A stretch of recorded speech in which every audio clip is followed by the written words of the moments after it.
তিনটে তো হয়ে গেছে হ্যাঁ বাবু তুলি পিঠা রয়েছে দিয়ে লেল দইতো না খাইতে বই দাঁড়ায় না আর জিগাইলো কথা কয় না খাইতে বইলি কি আয়ে ওটাই কেন লাগে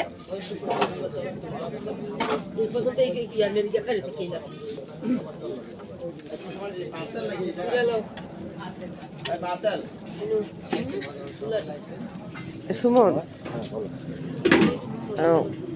একটা গরুর মাংস আর চিকেন চিরকাল পার্সেল দেবে আর আহা দরকার নেই একটা নিলে চিকেন পেটা তিনজনের চারটা যাতে কতটুকু সময় লাগবে যাতে কতটুকু সময় লাগবে না শীতই না চারটা পাঁচটা নিলে পাঁচটা